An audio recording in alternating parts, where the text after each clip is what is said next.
Hi, this is Jamie and welcome back to how to set up SCCM current branch. This is part 4, how to set up the client push service account. So the client push service account is something that I see set up wrong quite often. Most people just make it a domain admin and call it a day. That's wrong for so many reasons, which I won't go into in this video. But the better way to do it is to only have it as a local administrator on the machine that it needs to install the client on, and to deny logon locally rights so that the account itself can't actually log on. It can just do the installation and that's it. And this is how you set that up. So to start, we're going to want to go into Active Directory users and computers. And we're going to create a new service account. So go to new user. I'm going to call that SCCM client push.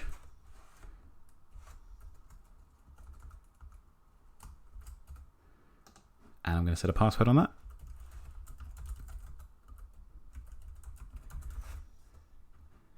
I'm going to untick user must change password at next logon and tick user cannot change password and password never expires. And then click next and finish.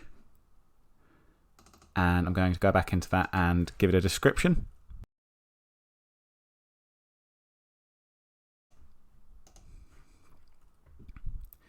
So that is all we have to do with the account itself.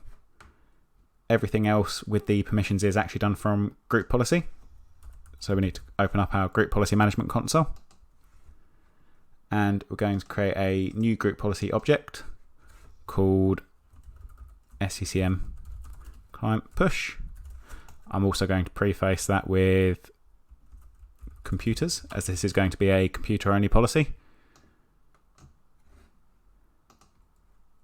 And as it's going to be a computer only policy, we can remove authenticated users and instead add domain computers. Or if you've got a specialized group set up for this purpose, you can add that as well. But by default, domain computers is there. I'm going to go into details and change the GPO status to user configuration settings disabled, as this is only going to contain computer policies. And I'm going to edit the policy I've just created, go to action, properties, comment, and just set a comment for that so that I can see exactly what it does when I come back to it later.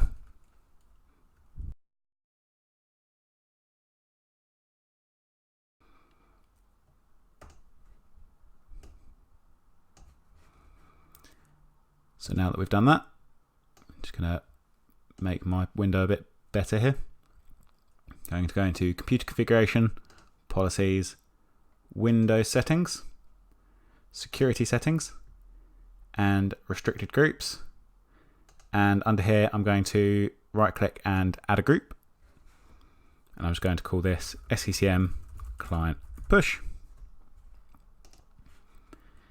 And for members of this group, I'm going to add the service account I've just created.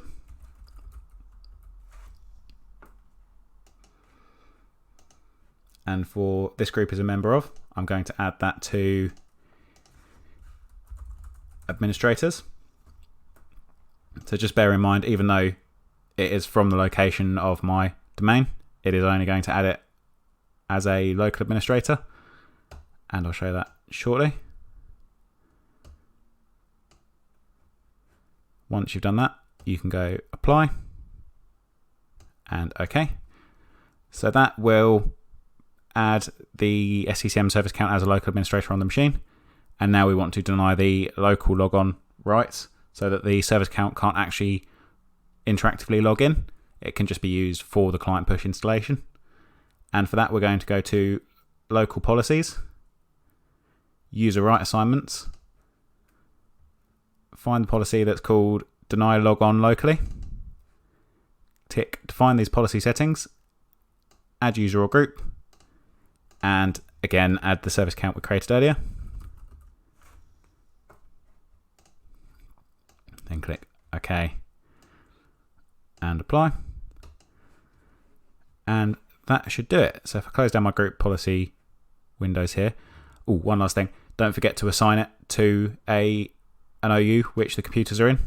You'll need to assign it to client servers and your domain controllers if you're going to be doing client push on your domain controllers as well. So I'll just quickly do that.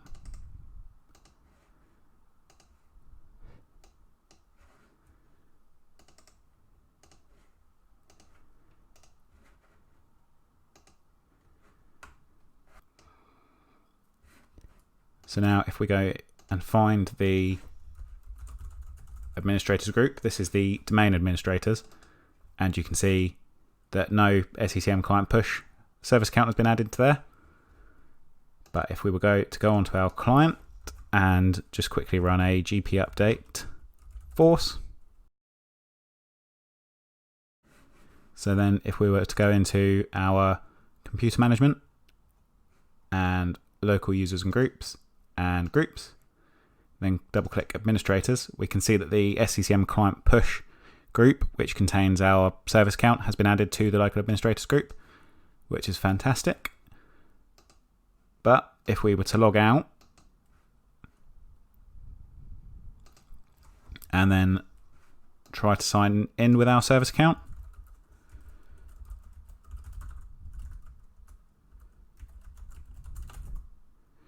we get the message that the sign-in method you're trying to use isn't allowed, which is exactly what we want. That just means the account can't actually log in. So with that, we're done. Thanks for watching, and I will see you in the next video.